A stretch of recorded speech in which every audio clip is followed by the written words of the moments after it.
ना था कुछ तो खुदा था, कुछ ना होता तो खुदा होता। डुबोया मुझको होने ने, ना होता मैं तो क्या होता।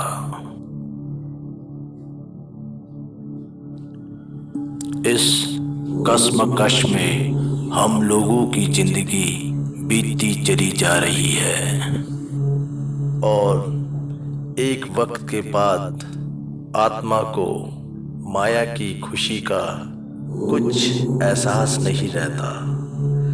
बस आत्मा एक चीज चाहती है, जो पल दो पल की शांति उसको प्राप्त हो सके।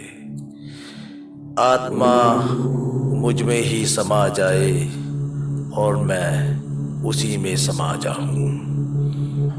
एको लीन होके उस परमात्मा का चिंतन कर सके, यही आत्मा की चेष्टा होती है इस शरीर के साथ।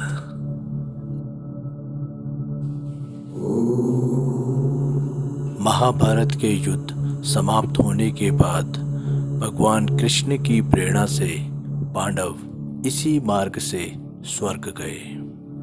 आखिर इस छोटे से गांव में ऐसा क्या है जो मैं इस गांव में खिंचा चला आया।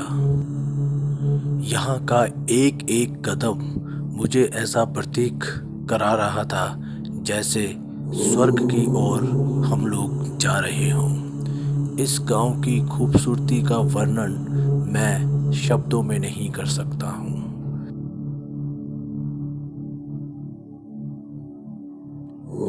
हिंदुस्तान का ये छोटा सा गांव आपको आनंद प्रदान करता है, वो चाहे यहाँ की शांति से हो, यहाँ की सुंदरता से हो। ये गांव का एक एक जगह लौकिक कलाकृति से भरपूर है। यहाँ के हाथ के बनाए हुए शॉले, स्वेटरें, कालीन, आसन जो भेड़ के बालों के द्वारा बनाए जाते हैं, वो अपने में ही लाजवाब है। हिमालय के क्षेत्रों में उगने वाली जड़ी बूटियों की परख और किस रोग में उसको कैसे उपयोग करते हैं, यहाँ के स्थानीय लोग भली भांति जानते हैं।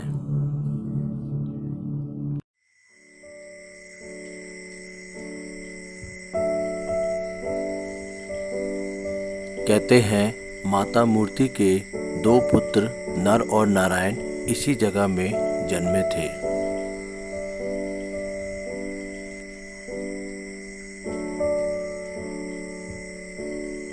वेद व्यास जी ने इस स्थान में महाभारत की रचना व्यास गुफा में की थी।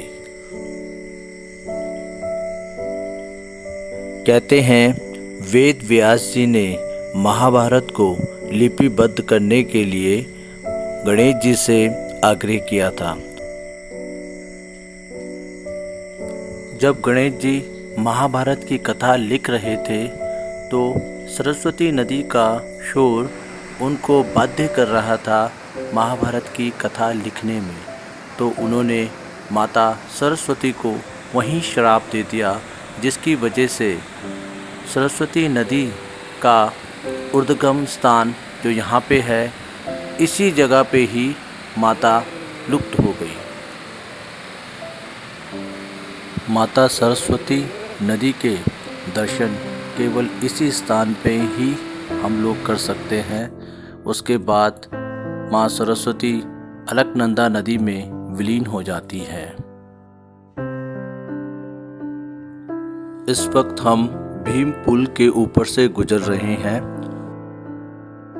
और इस पुल का निर्माण भीम जी ने क्यों किया, इसकी कथा मैं आपको संक्षिप्त में बताता हूँ। जब पांडव लोग स्वर्ग जाने के लिए इस स्थान में पहुँचे तो माता सरस्वती नदी को पार करना असंभव था। तब भीम जी ने ये बड़ा पत्थर जो आप देख रहे हैं, इसको उठा के इन दोनों घाटियों के बीच में रख कर एक सेतु का निर्माण कर दिया, जिसके माध्यम से पांडव इस घाटी को पार कर सके। कहते हैं जब द्रौपदी जी इस भीम पुल के ऊपर से गई तो उन्होंने उसके बाद अपनी देह त्याग दी और द्रौपदी जी की स्वर्ग जाने की यात्रा इस भीम पुल पार करने के बाद समाप्त हो गई।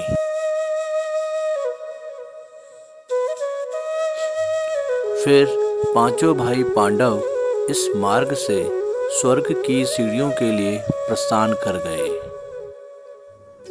कहते हैं एकमात्र धर्मराज युधिष्ठिर जी ही इस मार्ग से स्वर्ग जा पाए। बाकी चार भाई एक एक करके अपनी देह त्यागते चले गए। केवल एकमात्र स्वान ही था जो धर्मराज युधिष्ठिर के साथ स्वर्ग की सीढ़ियों तक पहुंचा। जब अंतिम परीक्षा धर्मराज युधिष्ठिर की ली गई तो उनसे कहा गया कि आप दोनों में से एक जना स्वर्ग ही जा सकता है। तब धर्मराज युधिष्ठिर ने कहा कि मेरी जगह इस स्वान को आप स्वर्ग ले जाइए, क्योंकि सारे रिश्ते नाते कोई भी यहाँ तक मेरे साथ नहीं पहुँचा। केवल एकमात्र ये स्वान ही है जिसने मेरा यहाँ तक साथ दिया।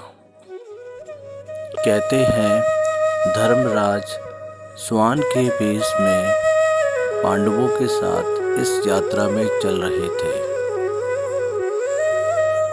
अंतिम परीक्षा में जब युधिष्ठिर ने ये कहा कि मेरी जगह इस स्वान को स्वर्ग लेके चले जाए, तब स्वान का स्वरूप छोड़ के धर्मराज जी अपने असली स्वरूप में आए और युधिष्ठिर को स्वर्ग लेके चले गए।